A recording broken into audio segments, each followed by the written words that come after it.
Bonjour messieurs, dames et bienvenue sur Radio Gabon, la référence de l'éducation en ouverture de cette édition d'information. Arnaud, le réseau de pédophiles qui sévissait dans les établissements secondaires de Port-Gentil vient d'être démantelé. Le réseau était bien huilé, Bruce, et avait pour principale cible les élèves des établissements secondaires de la capitale économique.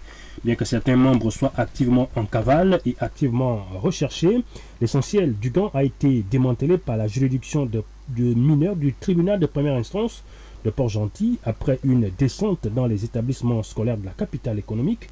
Le récit est fait avec Ludwig Njembi à Port-Gentil.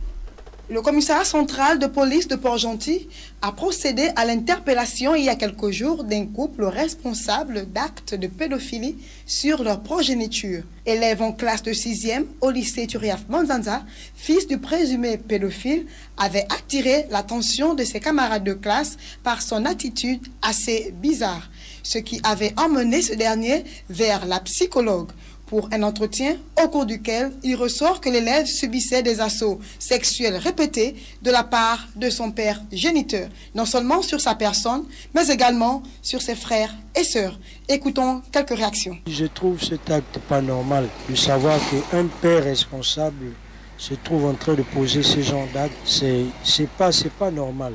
Ce sont des actes à condamner, ce sont des actes à proscrire. Que ce père de famille doit passer devant la barre et répondre de ses actes. On ne met pas un enfant au monde pour subir ce genre de choses-là. Ça veut dire que tu n'aimes pas tes enfants. Si tu te mets à faire, c'est que c'est pas normal. Toi, tu veux la perte de tes enfants. Et même la mère, là, si elle était au courant, c'est que là encore, c'est être ingrate et criminel. Parce que tu peux pas savoir que ton mari est en train de faire ce genre de choses à vos enfants que vous avez mis au monde et vous détruisez encore vos pauvres enfants. Quel est l'avenir que vous réservez pour vos enfants? C'est pas normal. En tout cas, moi, franchement, tu dois payer pour ça. Notons que présentement, ce couple est toujours en garde à vue. L'enquête suit son cours et d'autres personnes concernées par cette affaire, notamment les collègues de travail du père, font l'objet d'un avis de recherche actuellement et pourraient être interpellés incessamment. Affaire à suivre. Ludwig Njembi pour Radio Gabon, la référence. Et puis, éducation encore, le président de la coordination des associations de parents d'élèves du Gabon s'exprime sur les réalisations de la coordination dont il a la charge, Arnaud. Martin aussi Kokou prend ici le contre-pied du président du Congrès des agents publics, parapublics et privés de l'État qui accusait récemment le ministre de l'Éducation nationale de distraire l'argent issu des inscriptions des élèves, de l'achat des tenues et des frais d'APE dont le montant s'élèverait à plus de 27 milliards de francs CFA. Le CAP avait même menacé d'ester en justice le professeur Patrick Mugiama Daouda pour avoir plus de lumière sur l'utilisation de cet argent. Les détails avec Dikarel Boukwana Mungala. Au moment où le débat sur les budgets de fonctionnement dans les établissements scolaires refait surface, avoir la version de la coordination des associations des parents d'élèves devenait presque une nécessité pour dissiper certains malentendus sur la direction prise par l'argent prélevé lors des inscriptions par les bureaux des associations des parents d'élèves au primaire et au secondaire. Les priorités sont fixées en assemblée générale. S'il faille nettoyer, s'il faille acheter un ordinateur ou un photocopieur, vous pouvez aller dans les établissements faire un reportage. Il y a des associations de parents d'élèves qui ont acheté des photocopieurs pour rendre un peu plus facile le fonctionnement à l'école. Et il y a bien d'autres choses que les associations de parents d'élèves réalisent pour le bien de nos enfants. Il faut vraiment le retenir, c'est pour le bien de nos enfants. Depuis près d'une décennie, l'argent prélevé dans les unités de formation du primaire et du secondaire est donc dépensé en fonction des priorités fixées lors des assemblées générales et en fonction des orientations de la tutelle qui joue aussi, le cas échéant, un rôle de gendarme. Pour rappel, les associations des parents d'élèves, les mutuelles et coopératives scolaires ont été créées par un arrêté ministériel en février 1991. Dikarel Boukwana Mungala. Et puis Arnaud s'achemine peut-être vers un partenariat entre l'école normale supérieure et certaines universités du Japon. C'est ce qui ressort au terme d'une rencontre hier à Libreville entre le directeur général de l'ENS et l'ambassadeur extraordinaire et plénipotentiaire du pays du soleil levant, Zushi Noguchi. La séance de travail a été suivie d'une visite des locaux de l'établissement. Bernadette Zanhi. Arrivé en juillet dans notre pays, le diplomate japonais au cours de cette visite à l'école normale supérieure a indiqué la volonté de sceller un partenariat entre l'ENES et certaines universités du pays, notamment dans le domaine de la formation. Un partenariat dont les prémices sont l'appropriation de la culture japonaise par les étudiants. Son Excellence Shuji Noguchi, au sortir de la séance de travail avec la direction générale de l'ENES. J'ai pensé qu'il est important de donner des informations correctes sur le Japon pour chercher la possibilité de faire coopération dans ce sens. On s'est convenu avec le directeur général sur plusieurs projets. On continue à faire des discussions pour bien concrétiser. Pour le directeur général de l'école normale supérieure, le professeur fidèle à Logonkoge, l'intérêt accordé à l'établissement dont il a la charge est un honneur. Le Japon est un pays ami du Gabon depuis de longues années. Donc, monsieur l'ambassadeur nous a fait l'insigne honneur de visiter l'école normale qui a la mission salvatrice de former des formateurs. Donc, le Japon est un partenaire stratégique dans ce sens-là parce qu'ils ont de l'expérience dans le domaine et de la technologie aussi. Au terme de la séance de travail, le directeur général de l'ENES a invité son hôte à faire le tour du propriétaire avant de lui remettre des présents pour immortaliser sa visite.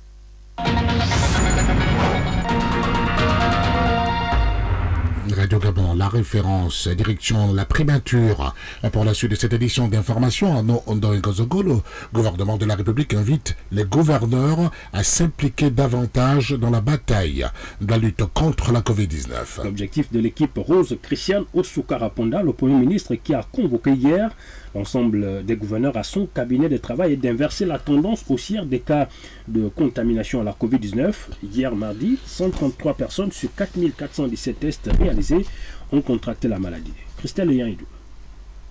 Le chef du gouvernement, au cours de cette rencontre, a sensibilisé et remobilisé les gouverneurs des 9 provinces du pays face à l'augmentation des cas Covid-19. Un message bien perçu par les premiers responsables administratifs provinciaux. Leur représentant, Jacques-Denis Tsanga, gouverneur du Haut-Ogooué. Nous avons été conviés ce matin à une réunion avec Madame le Premier ministre et certains membres du gouvernement suite aux très hautes instructions du président de la République, chef de l'État, pour faire le point sur la recrudescence des cas de la Covid-19 dans notre pays. Vu la situation, nous avons été interpellés et surtout appelés à plus d'action sur le terrain et à une prise de conscience. Tout cela va se traduire par une amplification de la sensibilisation, une remobilisation des ressources humaines et des ressources logistiques et financières. Mais surtout, l'évolution, c'est qu'on va devoir assumer le dépistage tous azimuts, afin que nous ayons dans l'ensemble des provinces un état réel de la statistique de la Covid-19.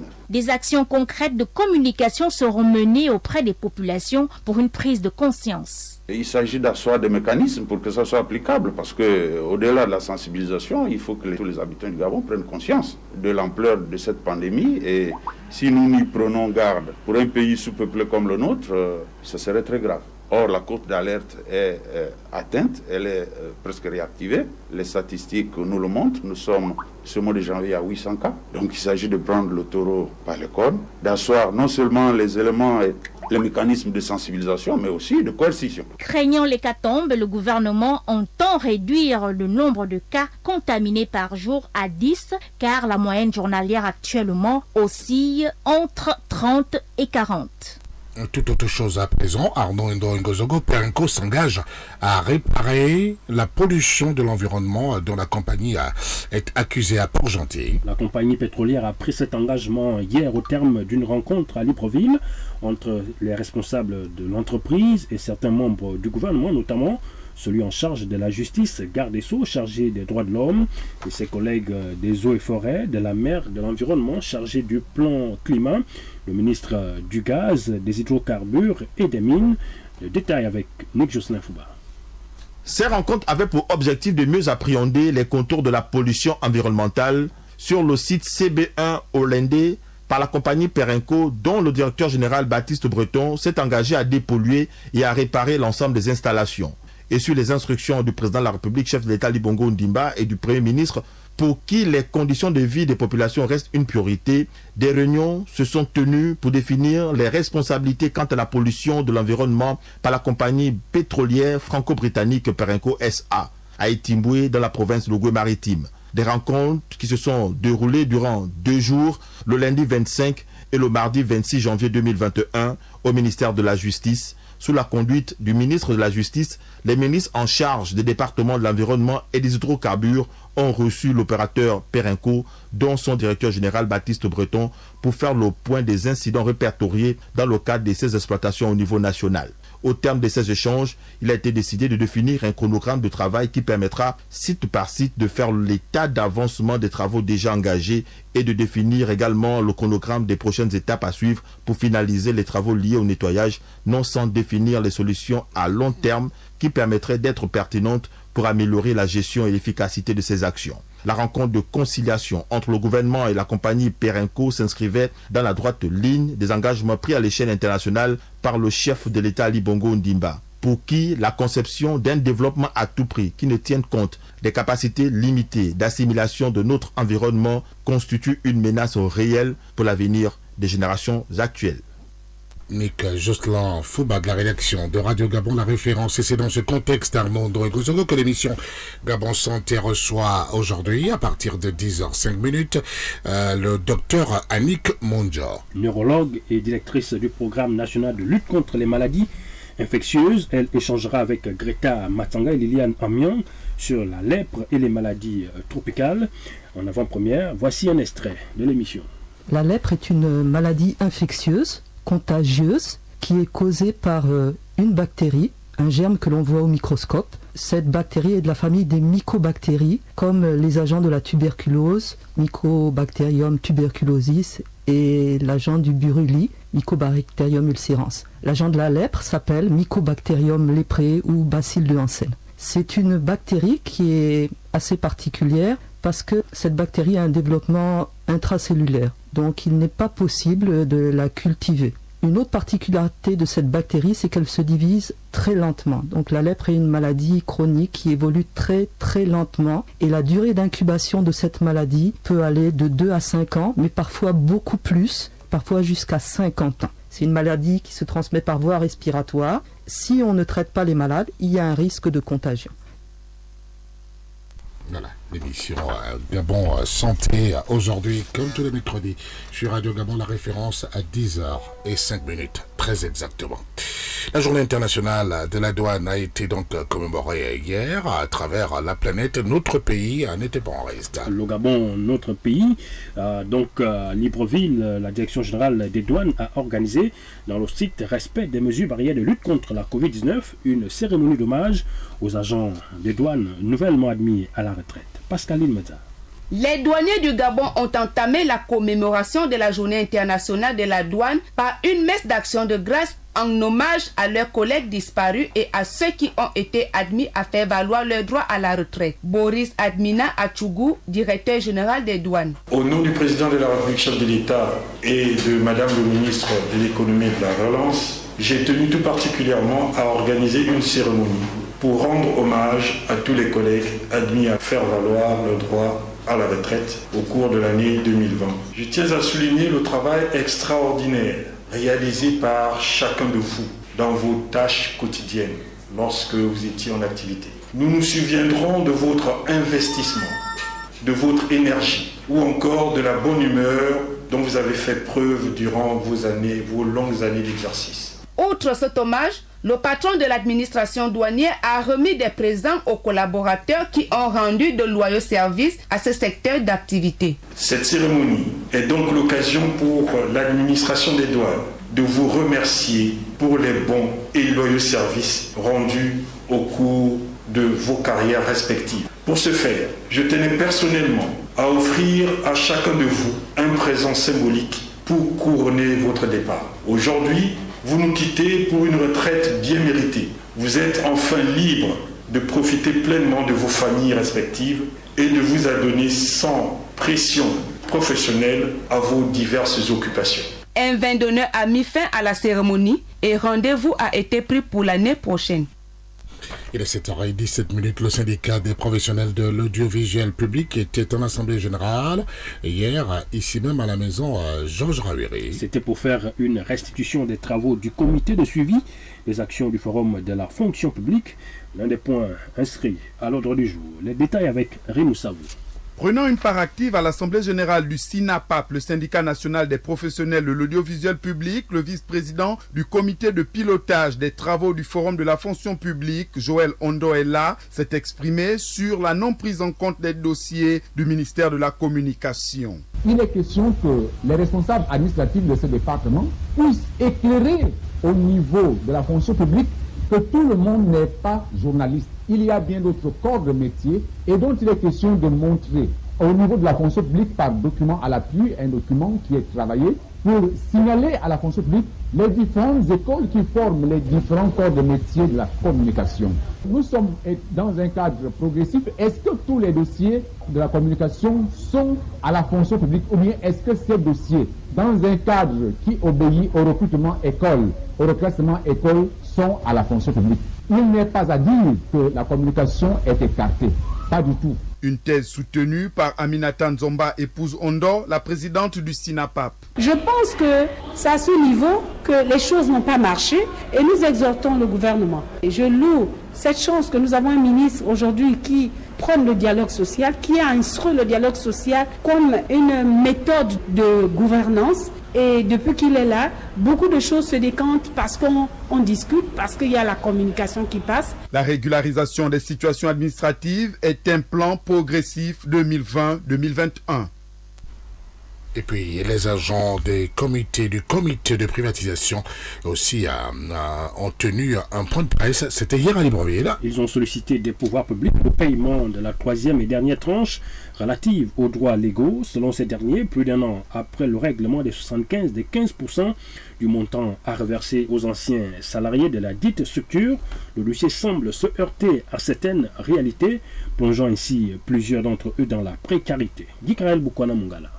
C'est une porte-parole du collectif des ex-agents du comité de privatisation, visiblement épuisé par les va-et-vient au ministère de l'économie, qui a pris la parole pour fustiger le silence du gouvernement face à leur situation. Ils réclament entre autres le paiement de la dernière tranche relative aux droits légaux, soit 25% du montant global reversé par l'État aux 70 salariés que compte le dit comité. Chantal Aubian, porte-parole du collectif. Pourquoi les autorités ne veulent pas nous payer? Nous sommes fatigués de monter matin, midi, soir, aller au budget, s'enquérir d'un dossier. On ne sait même plus où aller. Ce n'est que le silence, on nous tourne en bourrique. Depuis la suppression du comité de privatisation décidé en Conseil des ministres du 26 février 2019, le dossier piétine alors même que d'autres structures, dans leur cas, ont vu leurs dettes soldées par le trésor public. Les gens comme la Gésic étaient des centaines. À Gros Gabon, des centaines. Nous ne sommes que, Africa numéro 1 identique, nous sommes que 70 agents. Face à cette situation qui met en mal les familles des ex-employés du comité de privatisation, le collectif sollicite l'intervention des plus hautes autorités. Nous enregistrons déjà des décès. La personne qui suivait les dossiers est décédée. On l'a enterrée, ça fait même pas 2 mois. Nous avons des enfants non scolarisés. Nous avons des personnes malades, ils n'arrivent même pas à se soigner. Donc il faut qu'ils nous disent, nous sommes des pères et des mères de familles gabonaises. Qu'est-ce que nous devons faire? Pour rappel, la première tranche à hauteur de 50% avait été payée en février 2018 et la deuxième tranche qui correspond à 25% le 17 décembre 2019. Gikarel Bukwana Mungala. Focus de la rédaction de ce matin porte sur l'autonomisation des jeunes femmes gabonaises. La politique a un effet multiplicateur et contribue à stimuler la croissance et le développement économique. Daniel Bénédicte Moreau, une jeune compatriote, s'est ainsi lancée dans l'agroalimentaire et s'est spécialisée dans la fabrication de boissons à base des fruits locaux. Le portrait de cette jeune compatriote est signé Roland Sylvanie Andel.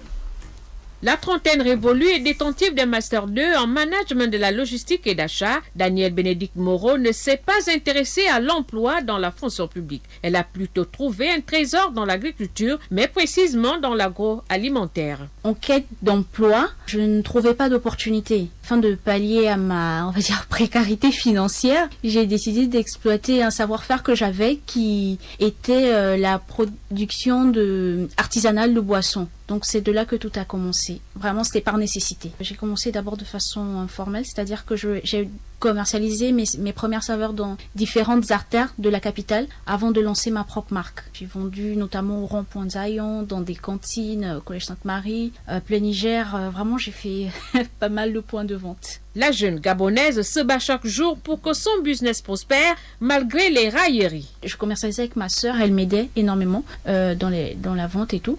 Genre ouais, elle revient de Tunis et tout, le teint de l'hiver était encore là, bien joli. Et puis on me voit transporter mes glacières, mes sacs. Bon, c'est un peu compliqué. Et les gens hésitaient, mais tu vends quoi exactement? Ce sont des glaces, ce sont des... Ah, et la vente, comment ça marche? Donc c'était assez gênant par moments, mais je préférais faire ça que de faire des choses pas bien. Je préférais pouvoir avoir mon propre argent, sortir quand je veux avec le fruit de mon travail. Mais c'était difficile surtout pour les regards et les commentaires, que ce soit dans mon quartier ou même là où je commercialisais, j'ai eu pas mal de commentaires méchants. Il y avait des préjugés, mais j'ai dû faire face à tous ces jugements. L'exemple de l'agroalimentaire de Daniel Bénédicte Moreau devrait faire école auprès de nombreux jeunes Gabonais en quête d'emploi.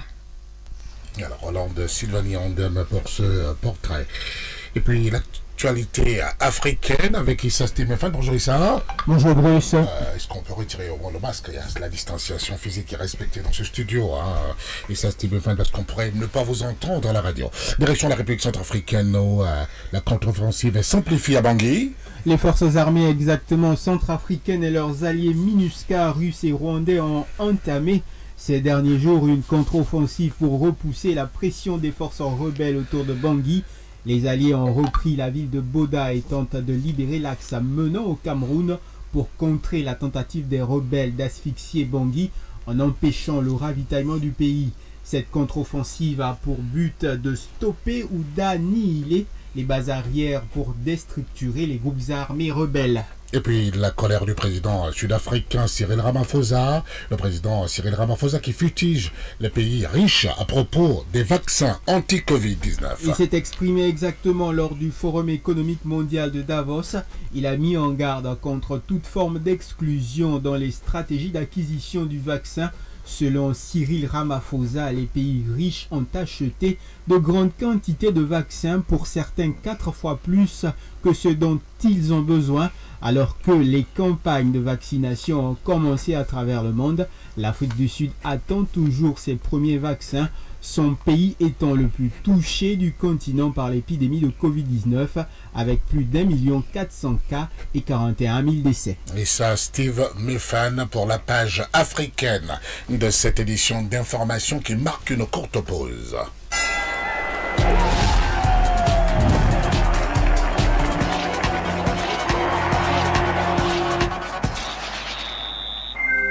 Les sports avec le football pour commencer. Bonjour David Maguena. Bonjour Bruce Walker Maboma. Pour le compte de la 20e journée de la première ligue anglaise, Arsenal enchaîne un 5e succès. Oui, les Gunners ont battu Southampton 3-1 grâce au but de Nicolas Pepe, Bukayo Saka et Alexandre Lacazette.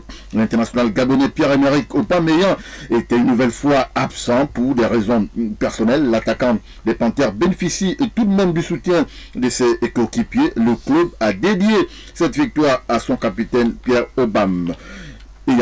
Allez, on file en Ligue 1 en France. Reporté en raison d'une flambée de cas de Covid dans l'équipe de Lorient. Le match de la 20e journée, Lorient-Dijon, initialement prévu le 17 janvier dernier, se joue ce mercredi 27 janvier à 21h. L'entraîneur de Dijon, David Linares, a convoqué un groupe de 20 joueurs, parmi lesquels nos 2 internationaux gabonais, Bruno Ikolemanga et Didier Ndong Ibrahim, en Ligue 2. Pour le compte de la 20e journée, on suivra le déplacement de Niort de lui Ameka Ochanga à Chambly. Ce match avait été reporté en raison des conditions climatiques. Enfin, une bonne nouvelle, Bruce Walker, sans club depuis le mois de novembre 2020, André Biogopoko pourrait rebondir dans le championnat grec. Le milieu de terrain des Panthères est en discussion avec le Panathinaikos, club de première division grecque. Selon nos informations, les discussions sont très avancées. Voilà, une bonne nouvelle, c'est vraiment une bonne nouvelle. Allons-y à présent à la découverte de l'association des footballeurs du Gabon. Oui, resté longtemps en veilleuse après le décès de son président fondateur Gimbina, l'association des footballeurs du Gabon AFG œuvre pour l'amélioration de l'environnement du footballeur en activité, en fin de carrière et en reconversion. Chivarol Mekununkulu. Après avoir passé des moments difficiles dus au décès de son président, l'association des footballeurs du Gabon, à travers son nouveau bureau, se bat aujourd'hui pour sortir de sa léthargie. Morvan Rosaire Ndonda, président de l'AFG. J'ai dû postuler à ce poste pour essayer de redorer le blason et redonner vie à cette association, en prospectant depuis le départ pour trouver un siège à l'association. Ensuite, de relancer la phase des adhésions, parce que tous les footballeurs ne sont pas membres de l'AFG. Cette association, avec l'appui des responsables du football gabonais, ont pour mission aider à la reconversion des footballeurs en fin de carrière. Nous sommes en pourparlers avec la Fédération gabonaise de football. Dès que nous allons exprimer un besoin de formation, la fédération va nous accompagner pour réaliser ces formations-là qui seront au bénéfice des footballeurs en reconversion. Il faut que j'ai un certain nombre de personnes qui veulent par exemple suivre la formation de préparateur physique pour que à ce moment-là je saisisse la Fédération gabonaise de football pour leur dire nous avons besoin d'une formation de préparateur physique et à ce moment-là, avec l'appui du ministère que nous allons solliciter, nous allons faire ces formations. Quels sont les domaines de reconversion d'un ex-joueur de football? Il y a plusieurs métiers qui gravitent autour du football. Alors souvent, les footballeurs en fin de carrière pensent toujours à devenir entraîneur.